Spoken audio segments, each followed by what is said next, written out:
Bonjour, cette vidéo constitue la troisième et dernière partie du cours sur les conducteurs. Dans ce cours, on va commencer par déterminer la capacité d'un condensateur sphérique. Donc, il est constitué de quoi? De deux conducteurs sphériques, une première sphère de rayon R1 qui est placée à l'intérieur d'une deuxième sphère de rayon R2, la deuxième sphère étant creuse et d'épaisseur très faible, de sorte à ce que le rayon interne est confondu avec le rayon externe.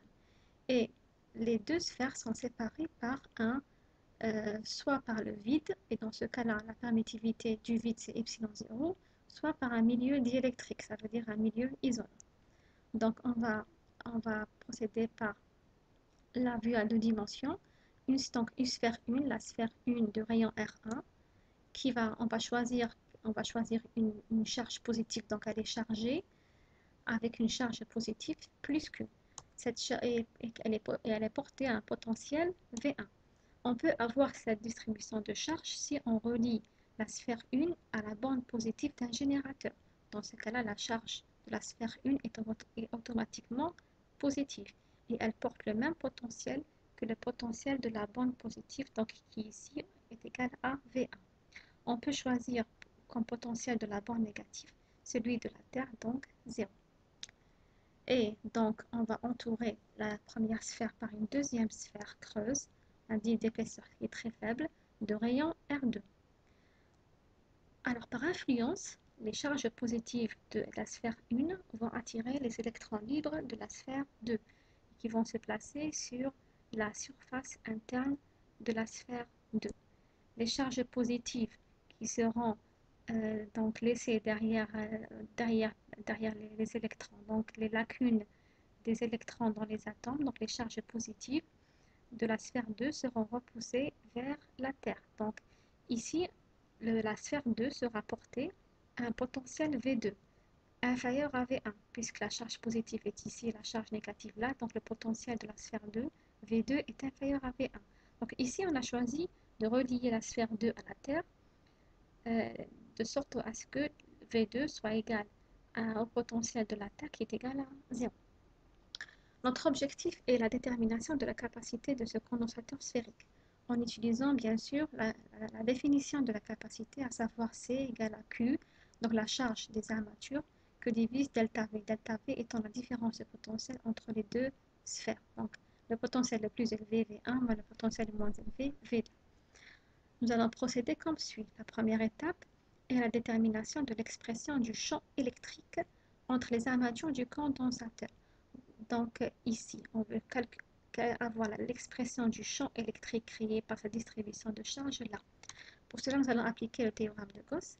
Alors, comme les équipotentiels sont sphériques, nous allons donc prendre comme surface de Gauss une sphère, ici que nous avons représentée en bleu, une sphère de même centre que les deux sphères et de rayon petit r compris entre R1 et R2. Comme ça, notre sphère de Gauss et notre surface de Gauss est placée dans la région où on cherche à calculer, ou plutôt à déterminer l'expression. Alors, le théorème de Gauss dit que le flux du champ électrique à travers la surface de Gauss étant égal à la somme des charges à l'intérieur de la surface de Gauss que divise ε0. Alors, nous allons l'appliquer. Nous allons commencer par représenter les lignes de champ, ou plutôt le champ électrique au sein. Comment est le champ électrique sur la surface de Gauss? Alors, comme nous avons ici une charge positive et là une charge négative, donc le champ électrique, il sort de la charge positive et il rentre dans la charge négative. Et comme la distribution de charge est sphérique, le champ électrique sera radial. Donc, voici les lignes de champ, plutôt les vecteurs champ électrique distribués, donc représentés sur la surface de Gauss. Un champ électrique radial dirigé des charges plus vers les charges moins. Et donc, représentons aussi les vecteurs ds pour qu'on puisse savoir comment est le produit scalaire EDS. Donc, les vecteurs ds sont des vecteurs qui sont normaux à la surface de Gauss. Donc, ils seront aussi radiaux. Donc, ds est un vecteur radial. Donc, le produit scalaire EDS est égal à quoi? C'est le module de E fois le module de ds fois cosinus θ. Θ étant l'angle entre E et ds. Donc ici, E et ds étant parallèles, dirigés dans le même sens, donc θ égale à 0. Donc cosinus 0 est égal à 1. Donc, et le champ électrique, il est comment? À cause de la symétrie, le champ électrique a le même module en tout point de la surface de Gauss. C'est à cause de la distribution de charge uniforme sphérique. Donc, le module de E ici est égal au module de E là et E là. Tant que R est constant, pour un R constant, le module de E est constant. Donc, on peut faire sortir le module de E de l'intégrale puisqu'on intègre sur la surface de Gauss. Donc, en tout point de la surface de Gauss, le module du champ reste constant. Donc, voici ce qu'on va obtenir. Et l'intégrale de ds, c'est bien sûr S, quoi? Sg. Donc, l'intégrale sur la surface de Gauss est égale à la surface de Gauss.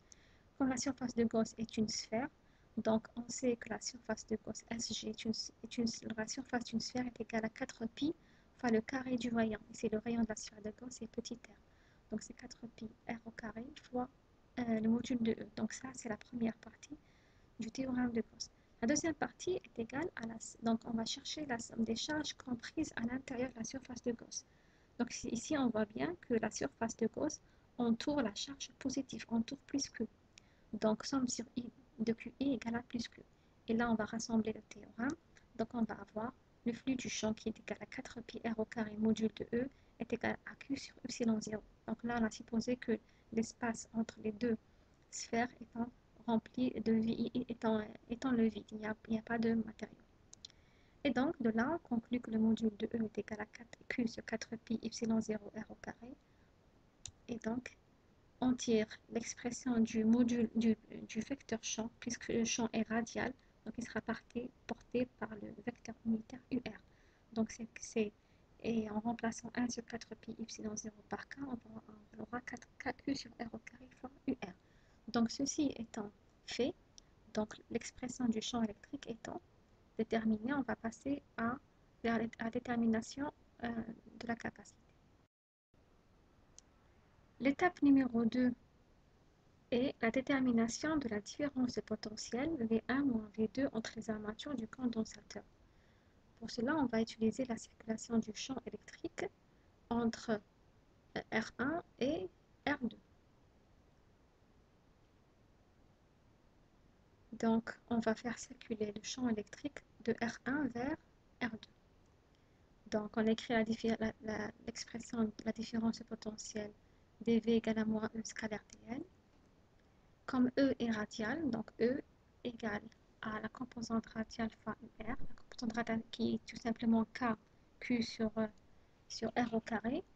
Et le dl, on va prendre uniquement la composante radiale puisque le produit scalaire avec tout autre vecteur unitaire sera nul. Donc uniquement le produit scalaire UR qui sera non nul. Donc dl, on le prendra radial. Donc on prendra un déplacement radial de R1 vers R2. Alors, d'ailleurs, on va représenter ici les vecteurs dr. Donc, les vecteurs dr sont des vecteurs. Le vecteur dr est un vecteur radial, donc il est porté par le rayon, il est toujours sortant. Donc, ici, on voit bien que E et dr sont parallèles. Ils ont l'angle entre E et dr égal à 0. Donc, E scalaire dr, tout simplement, est égal à E dr. Donc, dv égale à moins module de ER fois dr, UR scalaire UR étant égal à 1. Alors, on va intégrer cette relation pour obtenir la différence de potentiel entre V1 et V2. Donc, pour cela, on va intégrer entre R1 et R2. Donc, cette relation, on va l'intégrer entre R1 et R2, de R1 et R2. Donc, dans la bande dV, pour R égale à R1, donc au niveau de la surface 1, le potentiel est égal à V1. D'accord? Et pour R égale à R2, le potentiel, donc au niveau de la sphère 2 égale à V2. Donc ici, dV entre V2 et V1, et moins l'intégrale de R1 vers R2, ER dr. On remplace l'expression de ER, donc le module de ER, c'est KQ sur R au carré.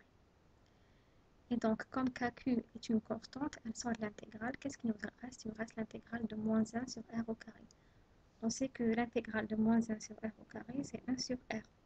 Donc, c'est 1 sur R entre R1 et R2. Et l'intégrale de dV, c'est V entre V1 et V2, donc c'est V2 moins V1. Et donc, c'est KQ fois, on remplace 1 sur R2 moins 1 sur R1. Alors, comme nous, on cherche la différence de potentiel entre les armatures, c'est V1 moins V2, parce que V2 est inférieur à V1, donc il sera négatif. Nous, on veut V1 moins V2, le potentiel le plus élevé moins le potentiel le moins élevé. Donc, on inverse les signes ici et là, et on aura KQ sur, au lieu de 1 sur R2, sera 1 sur R1 moins 1 sur R2. Et donc, en réduisant le même dénominateur, on obtient donc ici Q, R2 moins R1, R1 sur R2, et K, on la remplace par 1 sur 4 pi epsilon 0. Et on déduit l'expression de la capacité. C égale à Q sur delta V. Donc Q sur delta V qui nous donne 4 pi epsilon 0 R1 R2 sur R2 moins R1. Donc ça, c'est l'expression de la capacité d'un condensateur sphérique. On voit bien qu'elle dépend des rayons des sphères, donc des deux conducteurs, et elle dépend aussi de la permittivité du milieu qui sépare les deux sphères. Donc pour le vide, c'est epsilon 0, mais si c'est un milieu diélectrique, donc on remplace epsilon 0 par epsilon du milieu. Si le milieu entre les deux conducteurs était un matériau diélectrique, donc dans ce cas-là, la capacité du condensateur se retrouverait plus, plus importante. Pourquoi? Parce que généralement, la permittivité des matériaux diélectriques est supérieure à celle du vide. Donc, par exemple, la permittivité relative du papier, qui est égale à epsilon sur epsilon 0, est égale à 2. Ça veut dire que la permittivité du papier est 2 fois plus grande que la permittivité du vide. Pareil pour le polyéthylène, qui est égal à 2,25, pour le polystyrène, pour le verre, pour le mica, pour le téflon. Donc, si on remplace le vide par le téflon, la capacité du condensateur sera multipliée par 18. Donc, cette permittivité, elle varie en fonction de la température et de l'humidité et la fréquence de la tension appliquée. Alors maintenant, on va voir comment on arrive à calculer la capacité équivalente d'une association de condensateurs. Commençons par l'association en série. Supposons que nous avons n condensateurs, donc de capacité C1, C2 jusqu'à Cn, qui sont placés en série. Ça veut dire que nous avons que le même courant charge les différents condensateurs. Dans ce cas-là, la différence de potentiel entière, donc si on a le condensateur équivalent, il aura comme différence de potentiel delta V est égal à la somme des différences des potentiels des condensateurs individuels. Alors, donc, comme delta V est égal à Q sur C, donc V0 moins V1, qui est la différence du potentiel du premier condensateur, sera égal à Q sur C1, plus celle du deuxième, c'est Q sur C2, plus, jusqu'à Q sur Cn. Alors, comme les condensateurs sont chargés par le même courant, ça veut dire que le même courant qui traverse cette branche, ça veut dire que c'est la même charge qui va être distribuée donc, sur plutôt les armatures des condensateurs porteront tous la même charge. Donc Q sera le même pour les différents condensateurs. On le sort en facteur, qu'est-ce qu'on obtient? 100 sur I de 1 sur Ci. Comme la capacité équivalente est reliée à delta V par cette formule, delta V égale à Q sur C équivalent, alors nous avons ici le delta V, nous avons ici le Q. Donc on déduit que 1 sur C équivalent est égal à la somme sur I de 1 sur Ci.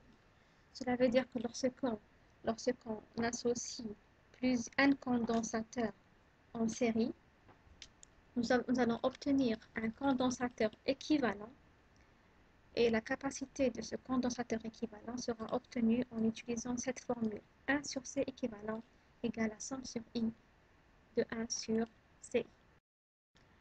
Par contre, lorsque on réalise une association en parallèle de n condensateurs, alors chaque condensateur ayant une capacité Ci et portant une charge QI égale à Ci fois V. Ce qu'ils ont en commun maintenant, ces condensateurs, c'est la différence de potentiel. Ils ont tous la même différence de potentiel. Donc le V, ou plutôt le delta V, est le même. Par contre, la charge n'est pas le même parce que le courant qui va être distribué sur toutes les branches, donc le courant qui traverse Cn ne sera pas celui qui va passer par C2 ou Cn. Donc mais par contre, c'est la somme de tous les courants. Donc, si je veux obtenir la charge totale portée par tous les condensateurs, je dois sommer sur toutes les charges des condensateurs individuels. Donc, Q égale la somme sur I de QI. Je remplace ici chaque QI par CI fois VI. Et comme le potentiel est le même, je le sors en facteur. Et j'obtiens V fois somme sur I VCI. Et donc, comme donc Q du condensateur équivalent est égal à V fois C. Donc, on conclut que la capacité équivalente de un condensateur placé en parallèle égale tout simplement à la somme des condensateurs individuels, des capacités des condensateurs individuels. Alors, on va passer au chapitre énergie et force. On veut calculer l'énergie emmagasinée dans un condensateur. Donc, vous savez maintenant qu'un condensateur sert à emmagasiner des charges et chaque charge va ramener avec elle une énergie potentielle électrique. Nous savons que chaque charge Q possède une énergie potentielle V fois Q. Ça veut dire que si j'ai dQ charges, ces dQ charges vont ramener avec eux une énergie DEP égale à V fois dQ. Donc, l'énergie interne du conducteur lorsqu'il atteint sa charge complète, donc on commence à charger le conducteur. Au départ, il n'a aucune charge et puis il commence à emmagasiner des charges au fur et à mesure. Donc l'énergie potentielle emmagasinée totale, c'est l'intégrale de DEP, donc EP égale l'intégrale de V dQ. Et là, c'est la charge qui va varier de 0. À l'instant 0, la charge emmagasinée, c'est 0. Et à l'instant final, la charge totale étant égale à Q. Comme le potentiel est constant, plutôt le potentiel V égale à Q sur C, le potentiel, la différence de potentiel au rang du condensateur égale à Q sur C, alors, et que C est une constante, donc 1 sur C, il sort, et je vais avoir l'intégrale de Q dQ qui est égale à 1 demi de Q au carré. Donc, l'énergie potentielle emmagasinée par un condensateur est égale à 1 demi de Q au carré sur C. Ou alors, si vous voulez, c'est 1 demi de C fois V au carré. On peut aussi l'exprimer sous cette formule-là. L'énergie potentielle emmagasinée dans un condensateur est égale à 1 demi de Q fois V. 1 demi de la charge fois la différence de potentiel entre les armatures. Et si nous avons plusieurs conducteurs en équilibre, l'énergie potentielle de tous les conducteurs, c'est la somme de toutes les énergies potentielles individuelles.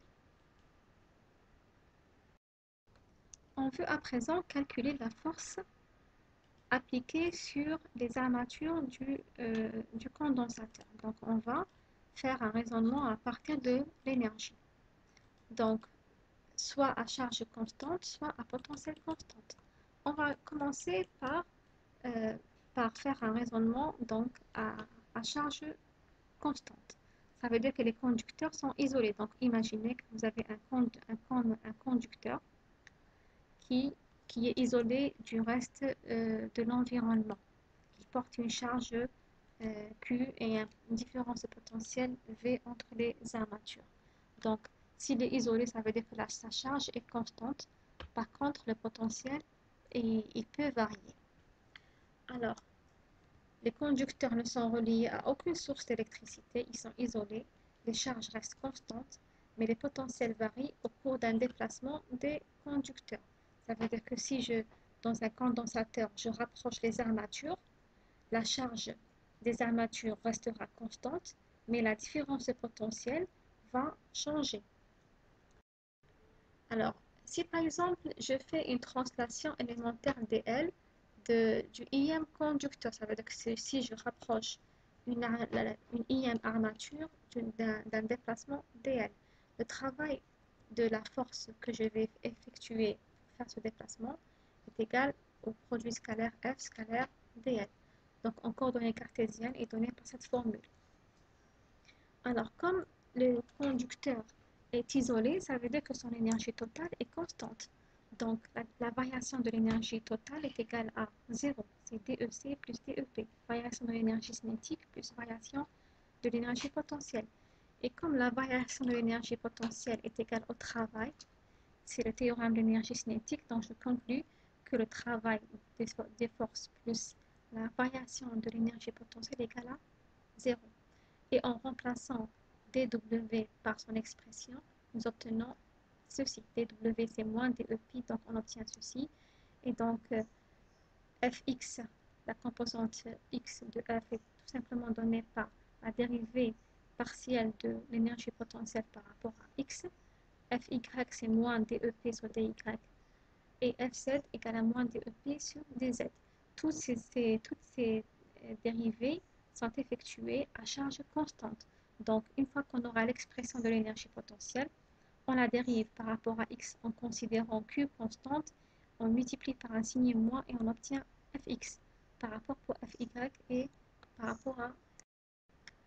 Par contre, si les conducteurs maintenant ne sont pas isolés, ça veut dire que si on relie un condensateur à un générateur, ce qui change ici, c'est que puisque le conducteur est relié au générateur, cela veut dire qu'il porte le même potentiel de la bande du générateur. Cela veut dire que le potentiel sera constant.